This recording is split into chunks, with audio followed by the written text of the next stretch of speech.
How's it going, everyone? I am KingBlackToof and welcome to this prerequisite for Arena mode. So in the coming week before it releases, I'm going to do several videos like this where I go over what cards are going to be good and what cards I think are not going to be good in Arena, as well as player tendencies. So what kind of things that people are going to be commonly doing that we can sort of look out for and try and react to them and build our deck randomly to sort of punish those tendencies, you know? I think it'd be a good idea to look at these things. So we know how Arena mode is going to play now. We get a selection of cards, you choose one, you know, all that kind of stuff. So really, first I want to compare it to Constructed. So in Constructed, we generally know what kind of game plan the opponent is going for most of the time. We can look at their leader card and possibly the first couple of cards they play and assume a lot about his deck and how to punish it and how to deal with it. Okay, so if you see Harold the Cripple as a leader card, we know he's going to play sort of Axeman type deck, and we don't want to give him a long round 3 because that's really bad for us. If we are playing a weather deck, we do want a long round 3. Okay, if we see the opponent is playing hence out machines, we want to bleed him in round 2 until he's used hence out, and then we should be quite safe. So we're able to look at the deck and the matchup and kind of organize our thoughts at the start of the game on how to deal with it. This I don't think will be possible in Arena, and the main reason is, first of all, whole deck synergies like that is not going to be possible most of the time. So really, we don't know what they're going to play, and also we don't quite know what cards they got options during the drafting and what particular cards they picked. So it's going to be a lot of case-by-case basis, and this really brings me down to how I feel about the Arena mode. It's going to be a very reactive game mode. Okay, so whereas Constructed is very proactive in how you counter things and what you're saving and your game plan, I think while there is going to be some proactive play in Arena, it'll be things like Beastmasters, Nilfgaardian Knights, which are just points, and maybe a couple of small little strategies like Vandergrift and setting up some wands and stuff like that. Otherwise, it's all going to be reactive. You're going to see what cards they play, and then you're going to try and deal with that. And it really brings me on to the first point in this particular video, which is create. Okay, so in order to actually deal with the amount of reactivity you need better options, and better options come from create cards. Okay, so a blanket statement for this particular video is that create will most of the time be very good as choices in Arena mode. Create is good for Arena mode. Okay, better choices, better reactions. So first of all, bronze create cards, things like the Elven Scout and the Slave Driver.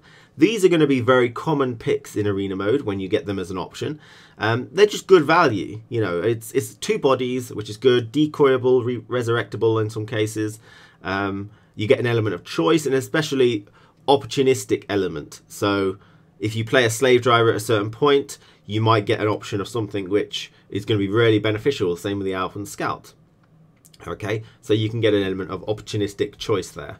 And also the Slave Driver's weaknesses have really pretty much gone, I would say. You're not going to run into a Viper School Witcher where you have no alchemy cards and they've got loads, which is a common thing in Constructed, because during the drafting period there's probably not going to be enough alchemy cards to warrant you taking a Viper School Witcher. And the same for a Blue Stripes Commando or Blue Stripes Scout. These are cards you're not going to choose because during the drafting period you're not going to get the synergy for them. So the Slave Driver is pretty much guaranteed to hit something of good value, which is always really nice. And then to follow on from this, we're going to have other cards which are generally very good. The things like Vico Viromedic and Beastmaster. While they're not create, I did want to stick them here for my first assumption. The Vico Viromedic, again, is going to be like the Slave Driver, guaranteed to hit something good and also an element of choice. And the Beastmaster is just a good pick because it's nice value, resurrectable, restorable if you get that, etc. So my first assumption is there's going to be a lot of 1 strength units floating about because they're the best choices you can probably pick in the drafting period. So a card like Vandergrift is going to be a really nice pick. And I think this means that a lot of people will take Vandergrift if they get an option for that, because it's very easy to get a little extra value with Ragnarok and really turn the tides. With a little extra effort, you know, you can set up some extra Vandergrift value as well.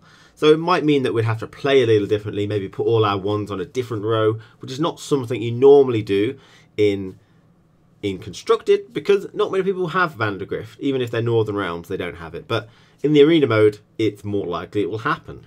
So then we've got the silver create cards, things like rune stones. Now these are considered very good choices in Arena, okay, because they give you an element of choice, and they're most of the time used to get this really good silver that's going to really turn the tide of you. A very opportunistic silver choice. So if you get Vincent and the opponent's got loads of armor, very good for you. If you get a Morntart and you've got 30 things in the graveyard, you know, very good for you, that type of thing. Or silver mages just in general are very good from these particular cards. Now, if you get a choice of a silver card which is just way better and consistent, like you get a silver mage as a choice, runestone is probably going to fall back there. So in the silver section, there are cards which are probably going to be taken over the runestones, but the runestones are very good choices, and later on down the line you could get something like Pavco Gale or something, some way to tutor them, which could be amazing.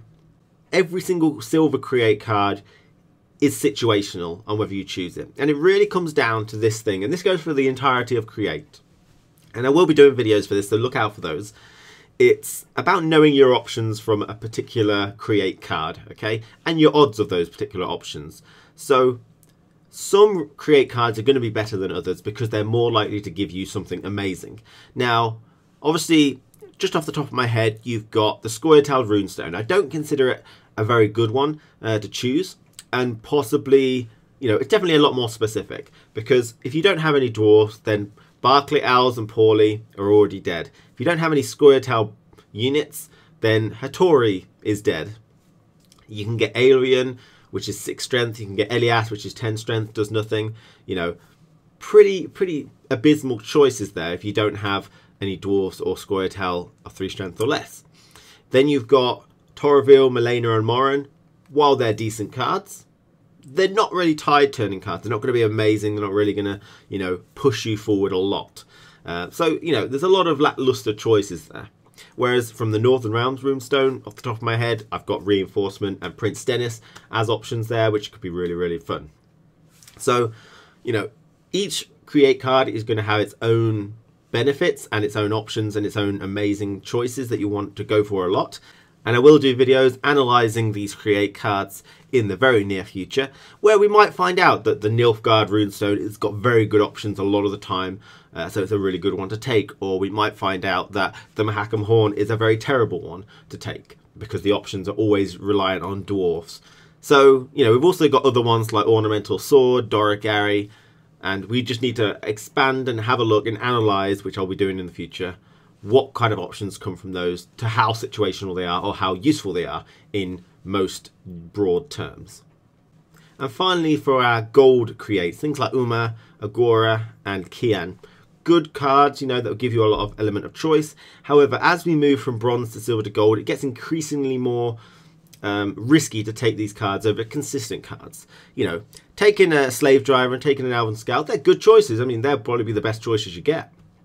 Okay, whereas the runestones, while good choices, you will probably take some other silvers that will be consistently good for you, like silver mages or something which has a bit more synergy, you know, over the runestones.